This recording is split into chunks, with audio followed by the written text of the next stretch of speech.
Hello बच्चों, physics गुरु मयूर sir के lecture में आप सभी का स्वागत है। आज अभी हम यहाँ पर देखने वाले हैं कंपोजिशन ऑफ वेक्टर के रिगार्डिंग न्यूमेरिकल। तो उससे पहले हम एक छोटा सा टॉपिक देख लेते हैं, सब्ट्रैक्शन ऑफ वेक्टर। इससे पहले वाले लेक्चर में हमने देखा हुआ था एडिशन ऑफ वेक्टर और उसके लिए रिजल्टेंट का फॉर्मूला। लाइक आपको मालूम ही होगा कि रिजल्टेंट का फॉर्मूला क्या था, a square plus B square plus 2ab cos theta. और उसके लिए रिजल्टेंट एंगल tan बीटा का फॉर्मूला क्या बन रहा था बच्चों, it's nothing but b sin theta by a plus b cos theta. So ये एडिशन के लिए था। अब अगर सब्ट्रैक्शन अगर हम कर रहे हो दो वेक्टर्स का तो क्या होगा।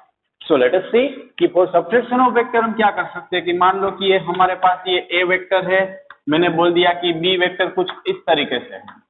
तो अब हमें इसका सब्ट्रैक्शन करना है। आप ट्राइंगल मेथड से भी जा सकते हो और पैरेललोग्राम मेथड से भी जा सकते हो। सो अभी हम जा रहे हैं यहाँ पर पैरेललोग्राम मेथड से।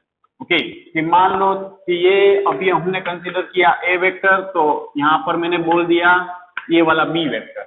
लेकिन मुझे अब बच्चों क्या चाहिए, मुझे सब्ट्रैक्शन चाहिए कि ए में से बी को सब्ट्रैक्ट करना है। तो अगर हम इसको सब्ट्रैक्ट करेंगे तो ए माइनस बी चाहिए, मतलब मुझे बी वेक्टर नहीं चाहिए, माइनस बी वेक्टर चाहिए। तो बी का नेगेटिव वेक्टर कौन सी डायरेक्शन में मिलता है, उससे ऑपोजिट डायरेक्शन में मिलता है। ओके, नेगेटिव वेक्टर किसको बोलते हैं कि अगर फॉरवर्ड 5 न्यूटन फोर्स है तो बैकवर्ड अगर उसी के ऑपोजिट में -5 हुआ तो वो नेगेटिव वेक्टर हो जाएगा। अब हमारे पास दो वेक्टर है ऐसा आप मान लो, vector a and minus b, क्योंकि हमें फाइनली क्या चाहिए बच्चों, vector a plus minus b चाहिए। ओके, क्यों मैंने ऐसे लिखा, क्योंकि लॉज ऑफ वेक्टर एडिशन, अब सोचो आप तो बी से पैरेलल यहाँ पर वेक्टर बनाऊंगा। ओके, फिर यहां से ये कनेक्ट कर दिया मैंने, तो finally it's a it's minus b. So दो वेक्टर का एडिशन का फॉर्मूला, तो ये पहले का टेल दूसरे का हेड, इसको मैं यहां पर कनेक्ट कर दूंगा बच्चों। So finally it's our resultant r. So we can consider vector r is equal to what, a. अब जो ऑर्डिनरी लॉ लगा रहे थे ना, a plus b is equal to r, लेकिन ए प्लस ये क्या है, माइनस बी है, तो यही लगाओ, मतलब ये क्या हो जाएगा, vector A minus B. So in that way we can subtract the given vectors. Like addition के लिए क्या किया था, यहाँ से ये b वेक्टर निकाला, फिर रिजल्टेंट ऐसे कनेक्ट कर दिया तो हमें एडिशन मिल रहा था। ऐसे ही सब्ट्रैक्शन के लिए हम इस तरीके से जाएंगे। सो बच्चों कुछ नहीं है ज्यादा, माइनस बी वेक्टर कैसे निकालना था वही सोचना है। उसके बाद में जो स्टैंडर्ड प्रोसीजर होती है कि पहले वेक्टर का टेल और दूसरे का हेड कनेक्ट कर दिया, तो ये कर दिया। चलो अब पहले हमने बोला कि ए और बी के बीच में कितना एंगल था, थीटा था। तो अब सब्ट्रैक्ट कर रहे हैं दोनों वेक्टर को, तो ये एंगल कितना हो जाएगा, इट्स 180 माइनस थीटा बच्चों, क्योंकि पूरा 180 होगा ये। ओके, ये पूरा 180 होगा बी और माइनस बी के बीच में। एंटी पैरेलल वेक्टर हो गया उसका, तो एंटी पैरेलल वेक्टर में एंगल कितना होता है, 180 होता है। तो पूरा 180 है, ऊपर वाला थीटा बोला, तो ये कितना हो जाएगा, 180 माइनस थीटा। तो बच्चों अब इसका अगर हम रिजल्टेंट का फॉर्मूला देखें तो रिजल्टेंट का फॉर्मूला क्या बनेगा, तो a square plus B square plus 2ab। अब थीटा की जगह पर हम कितना कंसीडर करेंगे, सब्ट्रैक्शन ऑफ वेक्टर के लिए हमारा थीटा कितना होने वाला है, 180 minus theta. So it's 2ab cos 180 minus theta. Now just think, 180 minus theta मतलब सेकंड क्वाड्रेंट, 180 है मतलब फंक्शन चेंज नहीं होने वाला है।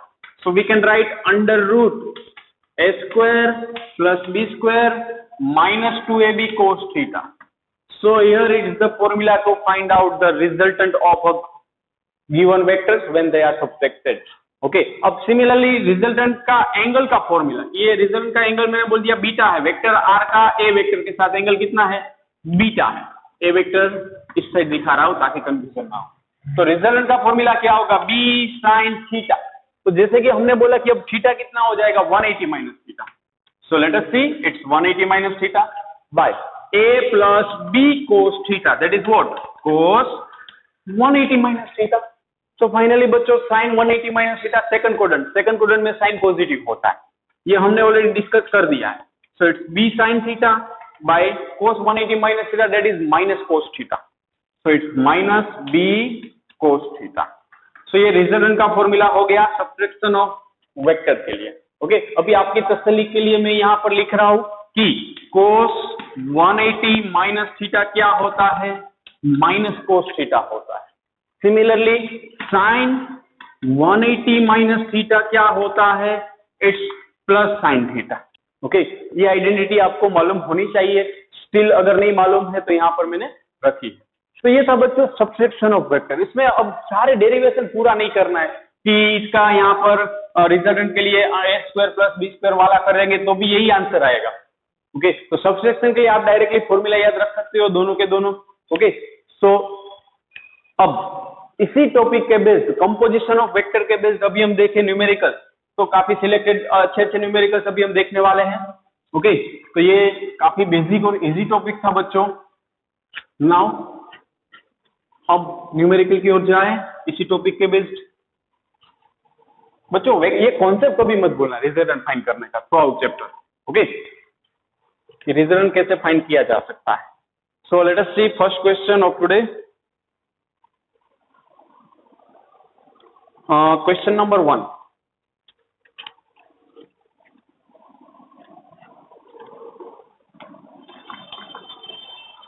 the sum of magnitude of the two forces acting at a point is 18 Newton and the magnitude of the resultant is 12 Newton. If the resultant makes an angle of 90 degree with the force of smaller magnitude, what are the magnitude of the two forces? तो बच्चों हमें यहाँ पर question में काफी सारी चीजें दी गई है। अब क्या करना होता है फिजिक्स में न्यूमेरिकल सोल्व करते वक्त, क्वेश्चन को छोटे छोटे टुकड़ों में डिवाइड कर लो। कि फर्स्ट ऑफ ऑल क्या बोला है कि sum of the magnitude of the two forces acting at a point is 18 newton. तो हमें दिया हुआ है, मान लो कि दो फोर्सेस है F1 plus F2, that is how much, it's 18 Newton. Now magnitude of the resultant is 12 Newton, तो रिजल्टेंट का मैंने बोल दिया 12 Newton. So resultant makes an angle of 90 degree with the force of smaller magnitude. तो मान लो कि हमें ऐसा कुछ क्वेश्चन में दिया हुआ कि ये F1 है, ये F2 है, तो उसमें रिजल्टेंट 90 डिग्री बना रहा है। रिजल्टेंट कैसे मिलता है बच्चों, रिजल्टेंट ऐसे मिलता है, ये रिजल्टेंट F1 के साथ 90 डिग्री बना रहा है। इसका मतलब डेफिनेटली ये डायग्राम तो भी गलत ही है। ओके, डायग्राम आपको क्या करना पड़ेगा, रिजल्टेंट का एंगल 90 बनाना है। तो सबसे पहले एक चीज बच्चों आप समझ लो, क्या चीज आपको समझनी है कि अगर दो वेक्टर में ऐसे दिखाऊंगा A और B वेक्टर, तो रिजल्टेंट मुझे ऐसे मिलता है उसके बीच में। तो अब अगर रिजल्टेंट का एंगल ही 90 है गिवन वेक्टर के रिस्पेक्ट में, तो दूसरा वेक्टर इस तरीके से कुछ होना चाहिए ना। रिजल्टेंट ऑलवेज दो गिवन वेक्टर्स के बीच में मिलता है, तो ये डेफिनेटली दूसरा वेक्टर थोड़ा इस साइड होना चाहिए। तो बच्चों ये चीज आपको यहाँ पर समझनी थी, मतलब कि ये 90 डिग्री रिजल्टेंट का एंगल बन रहा है, क्वेश्चन में दिया हुआ है। ओके, सो हम लगा सकते हैं क्या कि लाइक मैंने अभी बोल दिया ये F1 है। ओके, रिजल्टेंट ये R है जो 90 डिग्री पर अड़ा हुआ है। इसका मतलब दूसरा वेक्टर F2 मुझे कहीं और यहाँ पर ड्रॉ करना पड़ेगा। Okay, so it's F2। Now अब आप एक और चीज ऑब्जर्व करो बच्चों कि इसका रिजल्टेंट 90 डिग्री बना रहा है। हमें रिजल्टेंट का फॉर्मूला अगर हम लगाए तो क्या बनने वाला है, F1 square plus F2 square plus 2F1 F2 cos theta. मतलब आप अगर इसमें से देखोगे आपको F1 भी फाइंड करना है, F2 भी फाइंड करना है, तो आप क्या कर सकते हो। सो आप यहाँ पर 1, 2 और 3 वेरिएबल है, चलो F1 और F2 में से सपोज मैंने F2 को सब्जेक्ट बना दिया तो ये हो जाएगा 18 माइनस F1। तो चलो अब ये 1, 2 और 3 वेरिएबल थे, उसमें 2 वेरिएबल में कन्वर्ट हो गया F1 और थीटा। कोस थीटा अभी भी हम नहीं जानते, तो इसके लिए हमें बोला है कि resultant beta is how much, it's 90 degree. तो अगर ये रिजल्टेंट 90 डिग्री एंगल बना रहा है तो इसका मतलब सीधा साधा क्या बनता है कि tan बीटा हमें लगाना पड़ेगा। तो tan बीटा का फॉर्मूला स्टैंडर्ड आप जानते हो। अब इसको F1 और F2 में समझो तो B की जगह पर F2 है, A की जगह पर F1 है, आप देख लो। तो हम लगा सकते हैं F2 sin theta by F1 plus F2 cos theta. Okay, ये वही फॉर्मूला लगाया। तो tan 90 is equal to F2 sin theta by F1 plus F2 cos theta. So बच्चों finally what is the value of tan 90? tan 90 की value क्या होती है, it's infinite. Okay, tan 90 की वैल्यू होती है इनफाइनाइट। तो अगर हम बोले कि ये tan 90 की वैल्यू इनफाइनाइट आ रही है, तो वो सिर्फ और सिर्फ कब पॉसिबल बन सकता है, जब इसका डिनोमिनेटर, सामने वाली इक्वेशन का डिनोमिनेटर 0 हो। ओके, तो ये डिनोमिनेटर है वो 0 होना चाहिए, तब ये इनफाइनाइट आ सकता है। मतलब हम लिख सकते हैं कि F1 plus F2 cos theta must be 0। अगर ये इनफाइनाइट है तो इसका मतलब ये डिनोमिनेटर क्या होना चाहिए, 0 बनना चाहिए। कोई भी चीज में 0 डिवीजन में आता है तभी वो इनफाइनाइट बनता है। तो इसमें भी हम लिख सकते हैं कि F2 cos theta is equal to minus F1। सो अब बच्चों आप रिजल्टेंट दिया हुआ है उस फॉर्मूला को देखो, F1 और F2 फाइंड करना है। So now R is equal to under root F1 square plus F2 square plus 2F1 F2 cos theta, ये फॉर्मूला है। तो उसमें मैं सारी वैल्यू रख रहा हूं। R that is 12 is equal to under root F1 square plus F2 को मैं लिख सकता हूं 18 माइनस F1 उसका square plus 2F1 F2 into cos theta को मैं क्या लिख सकता हूं, minus F1। So it's minus F1। So finally अब सिंप्लीफाई करना है, under root F1 square plus 18 minus F1 का स्प्लिटिंग करें स्क्वायर का। सो 18 का square 324 minus 36 F1 plus F1 square minus 2F1 square, 2F1 into minus F1। So ये अभी हमें मिलेगा 12 is equal to F1 square plus F1 square 2F1 square minus 2F1 square चल बसा। So 12 is equal to under root 324 minus 36 F1। अब दोनों side square कर दो। So 144 is equal to 324 minus 36 F1। So हमें तो F1 फाइंड करना है। So 36 F1 is equal to 324 minus 144। So 324 में से पहले 100 सब 44 तो ये चलो 0 हो गया और ये हो जाएगा 18 प्लस 14 दैट इज 32 या। So it's 180। So 36 F1 is 180 मतलब F1 मुझे क्या मिलेगा बच्चों, 36 5 जा। सो F1 मिला मुझे 5 न्यूटन। सिमिलरली आपको दूसरा फोर्स भी फाइंड करना है F2। So F2 that is 18 minus F1 that is 13 newton. So it's our required answer. So बच्चों ऐसे काइंड के क्वेश्चन में ये कभी मत भूलना कि एंगल किसका दिया है। दो वेक्टर्स के बीच का एंगल को हम थीटा बोलते हैं और रिजल्टेंट का गिवन वेक्टर के साथ एंगल को हम बीटा बोलते हैं। इसमें कंफ्यूजन अगर हुआ तो ये सम ऐसे काइंड के आपको काफी दिक्कत करने वाला है, आपके लिए दिक्कत करने वाला है। सो बच्चों आखिर आप देख लो कि बेसिक प्रोसीजर ही हमने लगाई हुई है। ओके, कोई नई बात नहीं है, काफी फंडामेंटल न्यूमेरिकल था जो आपका पूरा का पूरा बेसिक निकाल लेगा definitely. Okay, so that's it. Now पहले मैं पानी पी लूं बच्चों।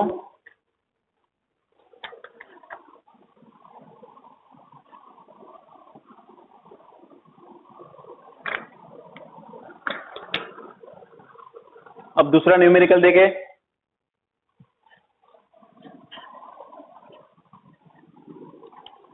आज सारे सिलेक्टेड न्यूमेरिकल करने वाले हैं।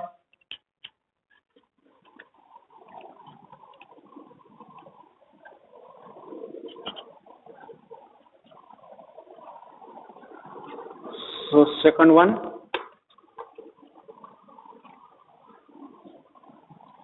दिया हुआ है एनसीईआरटी का है बच्चों ये क्वेश्चन कि motor boat is racing towards the north at 25 kilometre per hour. तो अगर और दूसरा क्या दिया है, water current in that region is 10 kilometre per hour in the direction of 60 degree east of south, find the resultant velocity of the boat. तो बच्चों पहले तो जब भी ऐसे दो तीन डायरेक्शन दे तो हमारी मोशन की शुरुआत कहां से होती है, ओरिजिन से होती है। ओके, मान लो कि ये ईस्ट साइड, ये वेस्ट साइड, ये वाली नॉर्थ और ये वाली साउथ। ओके, तो मोटर बोट है वो नॉर्थ साइड जा रही है 25 किलोमीटर पर आवर से। तो मैंने बोल दिया कि चलो ये वेलोसिटी ऑफ मोटर बोट है VB। Okay, 25 kilometre per our से जा रही है। Now water current in that region is 10 kilometre per our in the direction of 60 degree east of south. Be careful बच्चों, हमें ऐसा बोला है कि 60 डिग्री ईस्ट ऑफ साउथ। इसका आप ट्रांसलेट करोगे ना तो भी मालूम पड़ जाएगा कि साउथ से 60 डिग्री ईस्ट, इसका मतलब क्या बनता है, 60 डिग्री ईस्ट ऑफ साउथ। मतलब साउथ से 60 डिग्री ईस्ट की साइड वाटर करंट है। मतलब मैं इसको बोल रहा हूं velocity of water, it is also given that is 10 kilometre per hour. It's how much, 10 kilometre per our. अब हमें बोला गया है कि इसकी रिजल्टेंट वेलोसिटी फाइंड करनी है। सो बच्चों रिजल्टेंट वेलोसिटी हम कैसे फाइंड कर सकते हैं, तो थोड़ा सा दिमाग लगाओ। दो वेक्टर से अगर ये एंगल 60 डिग्री दिया है, आप भली बात ही जानते हो ये पूरा एंगल 180 होने वाला था। मतलब कि ये वाला एंगल कितना होगा, पूरा नॉर्थ टू साउथ का ये पूरा एंगल 180 है, उसमें से 60 डिग्री है, तो ये कितना बनने वाला है बच्चों, 120 डिग्री। और एक चीज आप जानते हो कि जब भी दो वेक्टर्स दिए और उसका रिजल्टेंट निकालना हो तो हम क्या करते हैं, लॉज ऑफ पैरेललोग्राम लगाते हैं।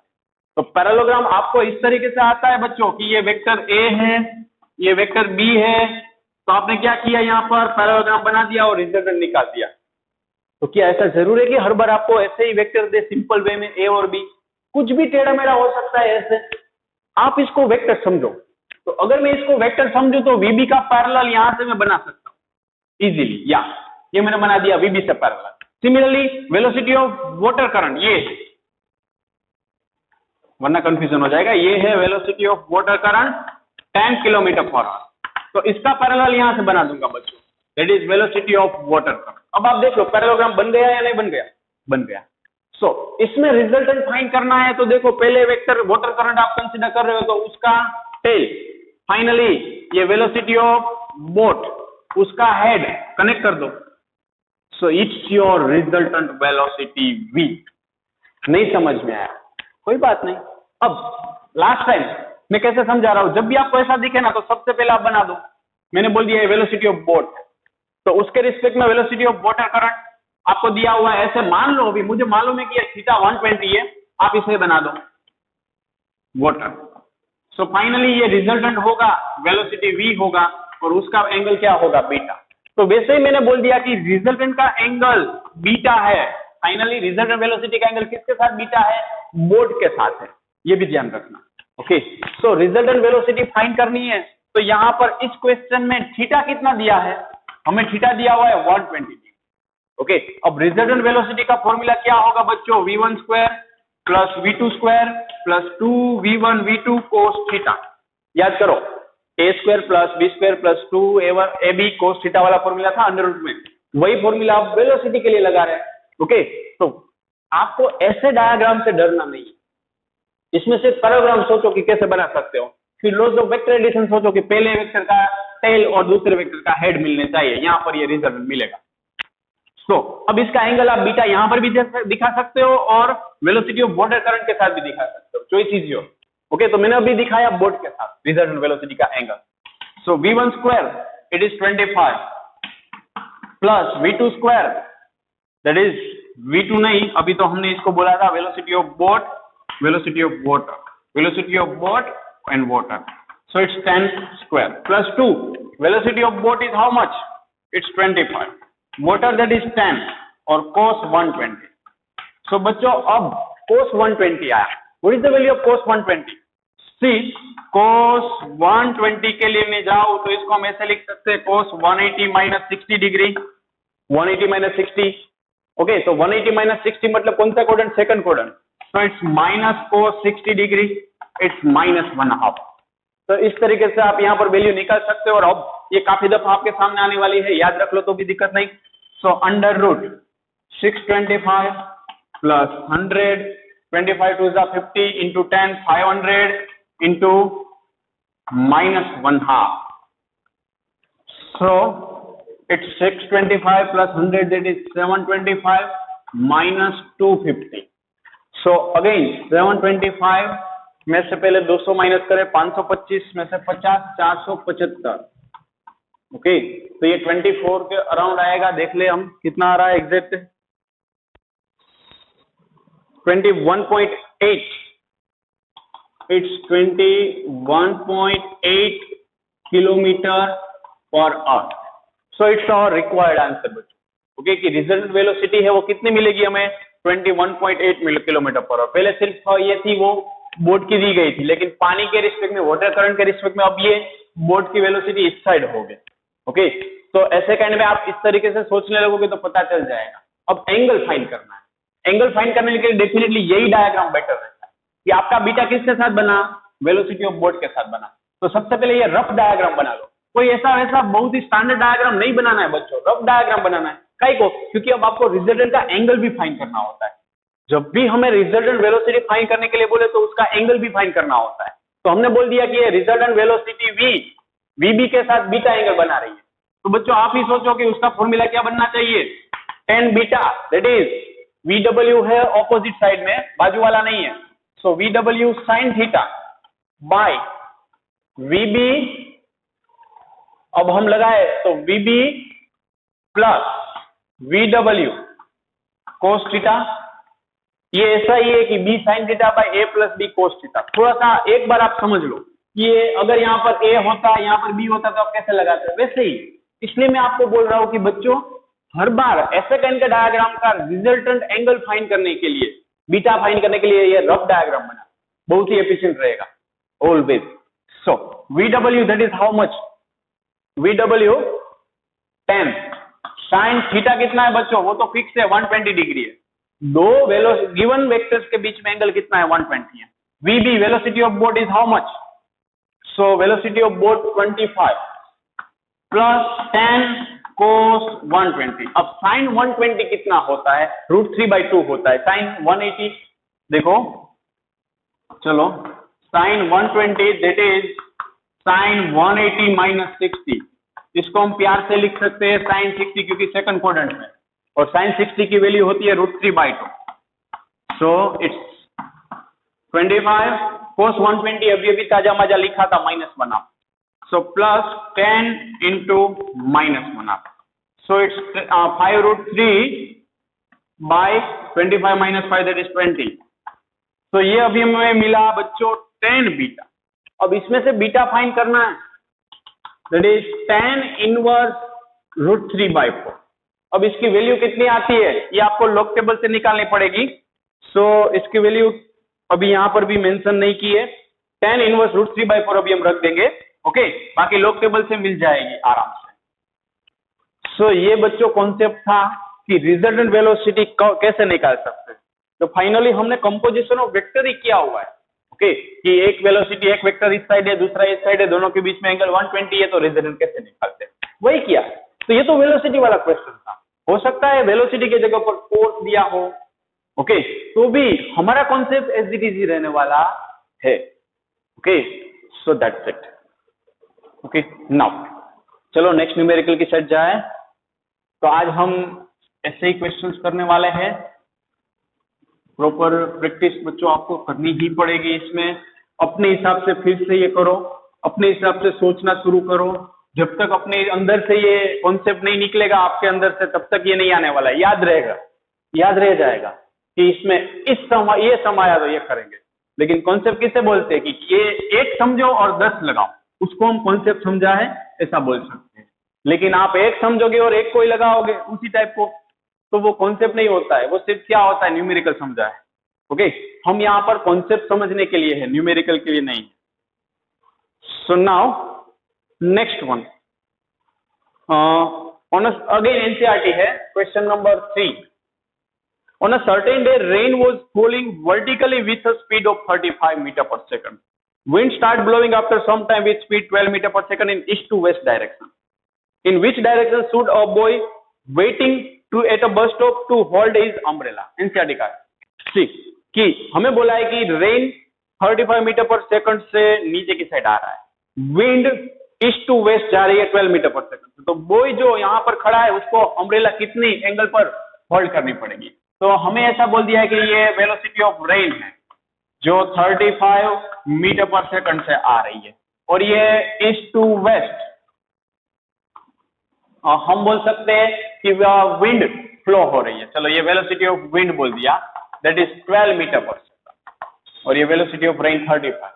अब आप मेरे से ज्यादा होशियार हो कि अगर ये रेन इस साइड जा रहा है, सॉरी रेन डाउनवर्ड है, विंड फॉरवर्ड है, तो फाइनली ये कौन सी साइड जाएंगे? आप प्रैक्टिकली सोचोगे तो भी पता चल जाएगा कि रिजल्टेंट कहां पर मिलना चाहिए।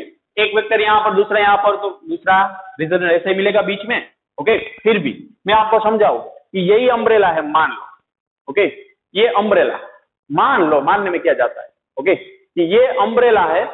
अब रेन अगर सीधा आ रहा है, विंड ऐसे हो रही है, तो मैं सीधा पकड़ूंगा तो क्या होगा? पानी मेरे को छू जाएगा, वो पानी की बूंदे। तो मुझे इसको कैसे यहां पर पकड़ना पड़ेगा अम्ब्रेला को? लाइक दैट, ऐसे पकड़ूंगा तो विंड की वजह से एक क्रॉस आ रहा है तो पानी मेरे को छू जाएगा। अम्ब्रेला को हमें कैसे होल्ड करना पड़ेगा? थोड़ा स्लेंट होल्ड करना पड़ेगा। स्लेंट मतलब कितना? तो जो रेन की वेलोसिटी है और विंड की वेलोसिटी, उसका रिजल्टेंट कहां पर मिल रहा है? हम बोल देंगे कि हमें अम्ब्रेला को इस तरीके से होल्ड करना पड़ेगा। सीधा होल्ड करेंगे तो नहीं चलेगा क्योंकि विंड यहाँ पर चल रही है। सो इस तरीके से होल्ड करना पड़ेगा, मतलब इसका रिजल्टेंट मुझे यहाँ पर मिलेगा बच्चों। मान लेते हैं ये एंगल कितना है, मैंने बोल दिया कि रिजल्टेंट का एंगल है बीटा, ओके। आप इसको पैरेललोग्राम बना दो, ये वेलोसिटी ऑफ रेन ये अगेन वेलोसिटी ऑफ विंड। तो ये दो तरीके से हो जाएगा, एक तो डायरेक्टली भी हो जाएगा। क्यों हो जाएगा? क्योंकि दोनों के बीच का एंगल कितना, 90 डिग्री। तो पाइथागोरस थ्योरम से भी हो जाएगा कि ये रिजल्टेंट वेलोसिटी मुझे मिली v। ओके, तो रिजल्टेंट वेलोसिटी कितना मिलेगा बच्चों, मुझे फाइंड करने के लिए नहीं बोला है, लेकिन आपको समझाने के लिए बोल रहा हूं। VW square plus velocity of rain square, wind plus rain. तो बच्चों अगर ये रिजल्टेंट वेलोसिटी में आप लगाओगे कि plus 2VW VR cos theta, now think what is the value of theta. एक फॉरवर्ड जा रहा है, दूसरा बैकवर्ड, मतलब 90 डिग्री है। थीटा कितना है, 90 डिग्री है। सो ये टर्म cos 90 की वैल्यू 0 होती है, मतलब ये चल बचेगा। ओके, सो इसलिए हम कभी लिखते नहीं है। सो रिजल्टेंट वेलोसिटी हमें मिलेगी 35 का स्क्वायर प्लस 12 का स्क्वायर।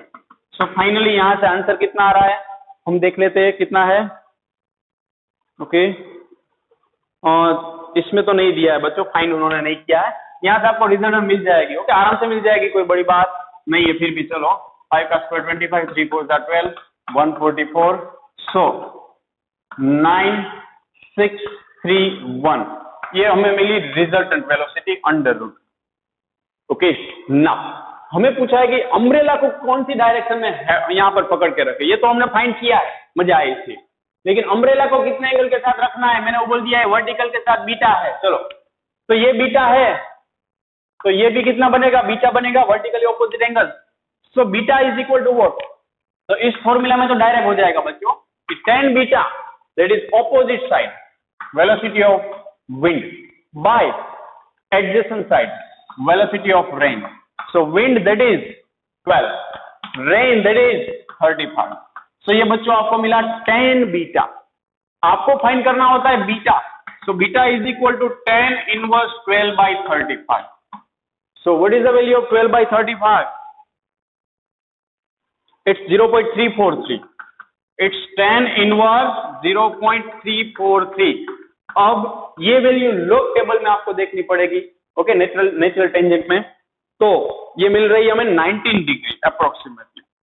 ओके, 19 डिग्री मिल रही, मतलब यहां से आपका आंसर खत्म होता है। आपको स्टेटमेंट लिखना पड़ता है कि देयरफॉर वी शुड, या boy should hold, therefore boy should hold his umbrella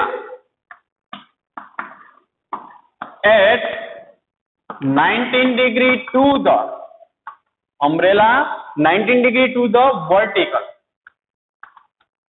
okay, so यहां से आपका आंसर खत्म होता है। काफी सारे बच्चे यहां तक सोल्व कर देते, फिर ये वाला स्टेटमेंट नहीं लिखते, कभी कभार डेटा गिवन नहीं लिखते या डायग्राम नहीं बनाते। It's not a perfect. Okay, perfect चीज क्या होती है, एट द एंड स्टेटमेंट लिखो, प्रॉपर वे में रिप्रेजेंट करो, ये परफेक्शन है। Okay, so that's it. तो ये हो गया कि कितने एंगल पर होल्ड करना पड़ेगा। देखो, जब भी 90 डिग्री बन रहा हो ना दो वेक्टर के बीच में, तो आप डायरेक्टली ट्रिग्नोमेट्री से सोल्व करो, मेरा सजेशन है। 90 डिग्री बन रहा हो तब, वरना लॉज ऑफ वेक्टर एडिशन लगा दो, क्योंकि 90 डिग्री में वही बनेगा जैसे ऑर्डिनरी थिंकिंग से हम सोल्व करें कि पाइथागोरस थ्योरम से, वैसे ही बनेगा। इसलिए सो बच्चों एक बेसिक फंडामेंटल न्यूमेरिकल था।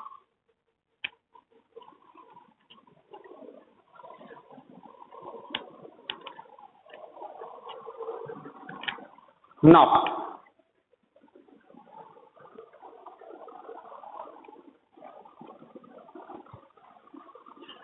पानी पी लो बच्चों।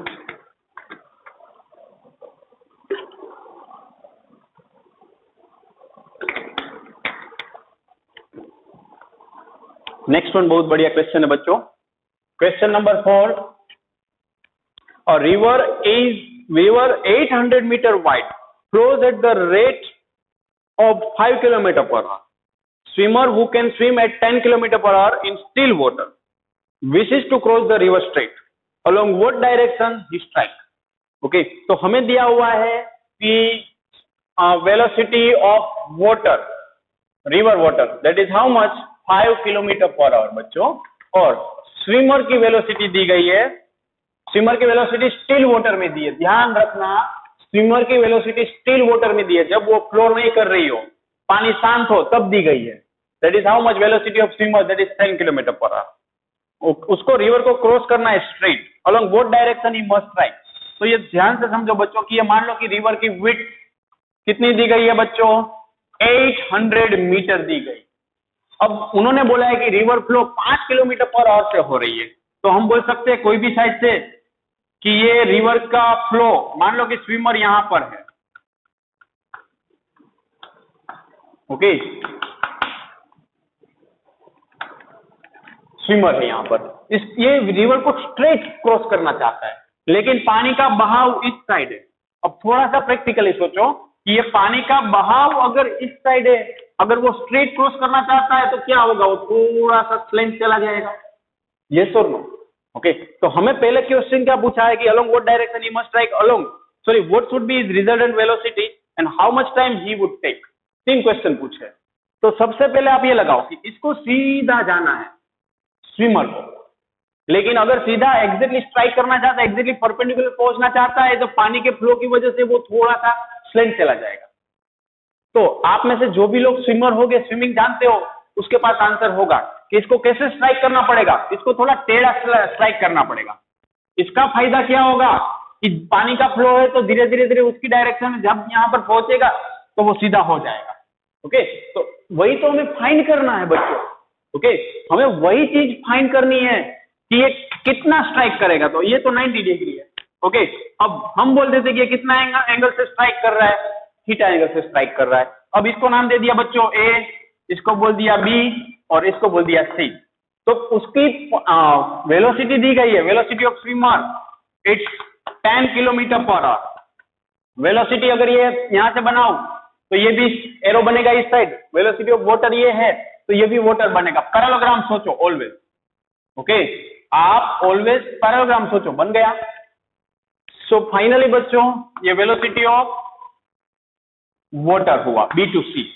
बी केयरफुल, थोड़ा सा कंफ्यूजन होगा बच्चों, लेकिन पैरेललोग्राम नहीं सोच रहे तो भी मालूम होना चाहिए कि वेलोसिटी ऑफ वाटर में इस साइड भी ले सकता हूं, थ्रू आउट सेक्शन होगी ही, सिर्फ एंड में नहीं होगी। लेकिन ये समझाने के लिए मैंने अभी बोल दिया कि वेलोसिटी ऑफ वाटर ये है फॉरवर्ड डायरेक्शन में, थ्रू आउट जर्नी होगी।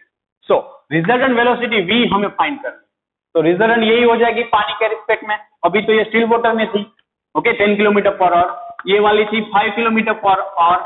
सो we want to find resultant velocity and direction. तो डायरेक्शन बच्चों एक ही झटके में मिल जाएगी कि अब ये 90 डिग्री है, ये थीटा है, opposite side available, hypotenuse available. So sine theta is equal to opposite side that is VW by hypotenuse that is VS। So that is 5/10 that is 1/2। अब आप ही बताओ ऐसी साइन कौन सी थीटा की value के लिए sign 1 half आता है, दैट इज 30 डिग्री। सो उसको वर्टिकली 30 डिग्री स्ट्राइक करना पड़ेगा और with respect to water 120 degree strike करना पड़ेगा। ध्यान रखना एमसीक्यू टाइप क्वेश्चन में कहां से किसके रिस्पेक्ट में दिया है, वर्टिकली स्ट्राइक करेगा तो 30 डिग्री करेगा।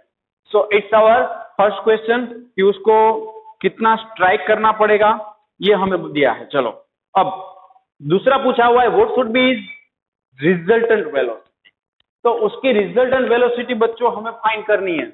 सो रिजल्टेंट वेलोसिटी के लिए क्या करेंगे, तो आप जानते हो कि ये वेलोसिटी रिजल्टेंट रहने वाली, ओके। क्यू सी, ये पहले वेक्टर का टेल, ये पहला वेक्टर है हमारे लिए, ये दूसरा वेक्टर का हेड, यू कैन सी यहाँ पर 2 हेड मिले, यहाँ पर 2 टेल मिले, तो वो जो भी वेक्टर होगा वो रिजल्टेंट होगा। ऐसा जरूरी है कि आपको ऑलवेज इस काइंड में रिजल्टेंट मिले कि ये चलो ए है, ये बी वेक्टर है तो ये रिजल्टेंट हो। जब दिमाग से निकाल दो कि आपको ऑलवेज ऐसा सीधा साधा रिजल्टेंट मिलेगा, ऐसे ही टेढ़ा मिलेगा, कि आप ये सोचो कॉन्सेप्ट क्या लगेगा कि जहां पर 2 हेड और 2 टेल मिल रहे हो वो आपका रिजल्टेंट होगा, ये कभी गलत नहीं होगा ऐसे सोचोगे तो। सो ये रिजल्टेंट वी हुआ। अब आप भली बात ही जानते हो राइट एंगल ट्राइंगल है, मतलब मैं लिख सकता हूं कि VS² is equal to VW² plus V²। मतलब मैं ये लिख सकता हूं V² इज, ये पाइथागोरस थ्योरम अप्लाई किया मैंने, V² is equal to VS² minus VW²। So what is the value of VS, swimmer की वेलोसिटी 10 का स्क्वायर माइनस VW 5 का square, 100 minus 25 that is 75, okay. So V is equal to √75 kilometre per hour, it's your resultant velocity, okay.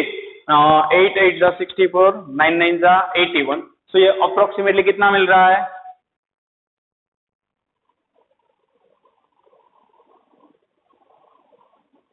अभी इसमें दिया नहीं है, okay, कि resultant इसकी कितनी होगी, कोई बात नहीं ना।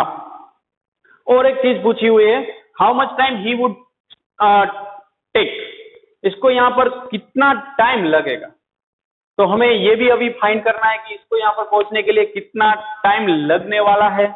ओके बच्चों, सो लेट अस सी कि हमें टाइम टी फाइंड करना है, ये वाला। तो ये देखो डिस्टेंस कितना होगा बच्चों, ए टू बी तक का डिस्टेंस, ए टू बी के लिए अगर हम डिस्कस करें तो डिस्टेंस इज 800 मीटर, रिवर की विड्थ कितनी है, 800 मीटर है। अब इस डिस्टेंस के लिए स्पीड कितनी है वो मैटर करती है कि ए टू बी जाऊंगा तो स्पीड कितनी है, तो मेरे पास स्पीड है v, दैट इज √75 मीटर है, सॉरी किलोमीटर पर आवर है, sorry it's kilometre per hour, या सो हमें टाइम फाइंड करना है बच्चों, तो speed is equal to distance by time, time T is equal to distance by speed, लेकिन ये किलोमीटर पर आवर है, ये मीटर है। So let us see 800 metre that is 0.8 kilometre, so finally distance d 0.8 kilometre by speed v √75, सो ये time कितना मिल रहा है, late us see it's 333.7 second. बच्चों ध्यान रखना, आप ये मत सोचना कि ये तो बहुत ही छोटा सा डिवीजन है लेकिन ये सेकंड में मिला, ये किलोमीटर पर आवर में बात कर रहे थे हम, ओके, ये किलोमीटर है और ये किलोमीटर पर आवर है, डायरेक्टली आंसर में लिख रहा हूं सेकंड में, तो इट्स ओवर।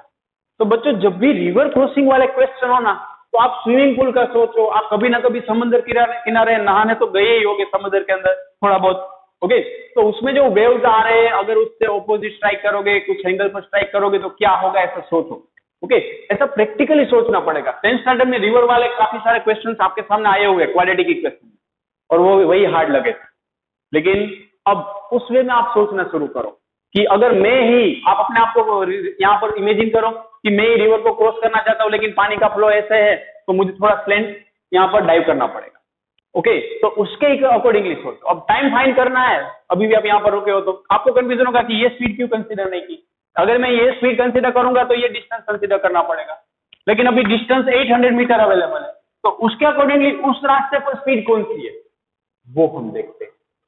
आई होप अब ये क्लियर हुआ होगा बच्चों, ओके, दैट्स इट। नाउ और एक क्वेश्चन देख ले, चलो बच्चों,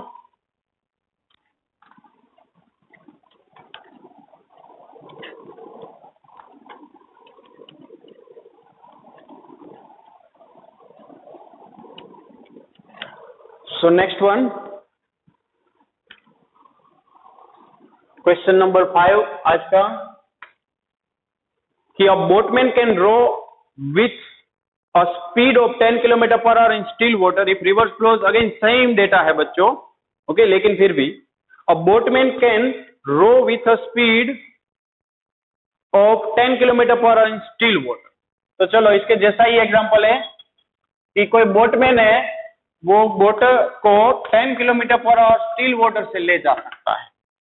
now river flow steadily at 5 kilometre per hour, मतलब वेलोसिटी ऑफ वाटर है 5 kilometre per hour, in which direction should the boatman row in order to reach a point on the other bank directly opposite to the point from where he started, take the width of 2 kilometre.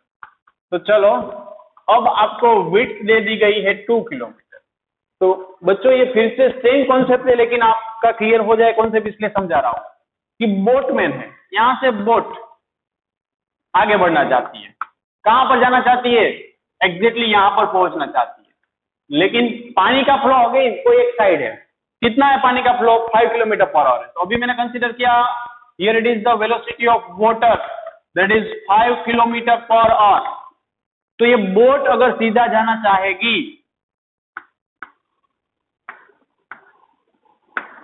तो ये boat को सीधा जाना है तो ये पानी के फ्लो की वजह से थोड़ा सा स्लेंट चली जाएगी, तो इसके लिए अगेन हमें इसको यहां पर ऐसे ले जाना पड़ेगा बच्चों, ओके, तो इसको भी ऐसे बना देता, वरना आप बोलोगे सर ये तो ऐसे जा रही थी और कैसे हो गई, सो नाउ इसको यहां से टेढ़ा ले जाना पड़ेगा, तो यही हमें पूछा बोटमैन कितने एंगल से यहां पर स्ट्राइक करेगा ताकि जहां से शुरू किया है एग्जैक्टली उसके ऑपोजिट पॉइंट पर पहुंचे, मतलब ये ए पॉइंट, बी पॉइंट और सी पॉइंट, तो ये टोटल एंगल 90 डिग्री है, ये थीटा मैंने बोल दिया, so its velocity of boat, its velocity of water तो अगेन कितने एंगल से स्ट्राइक करेगा वो पूछा है, मतलब हम क्या करेंगे बच्चों, साइन थीटा लगा दो, ट्राइंगल राइट एंगल तो दिख ही रहा है, ये उसका रिजल्टेंट वेलोसिटी हो जाएगा। So sine theta that is velocity of water by velocity of boat, again it's 5/10। So sine theta हमें मिला 30 degree, so theta is equal to, sorry sine theta 1/2 मिला, theta is equal to how much, it's 30 degree. So बच्चों आप देख सकते हो कोई numerical में ऐसी कोई हार्ड चीज नहीं है। ये अब दूसरी बात सेम कॉन्सेप्ट करवाया तो आपको अब थोड़ा बहुत समझ में आया होगा कि एग्जैक्टली ऑपोजिट पहुंचना है तो थोड़ा टेढ़ा स्ट्राइक करना पड़ेगा, तो बोट को भी ऐसे ले जाना पड़ेगा। तो स्टेटमेंट अब क्या लिखना है, therefore boatman can row at 120 degree to the horizontal, 120 degree to the flow of water.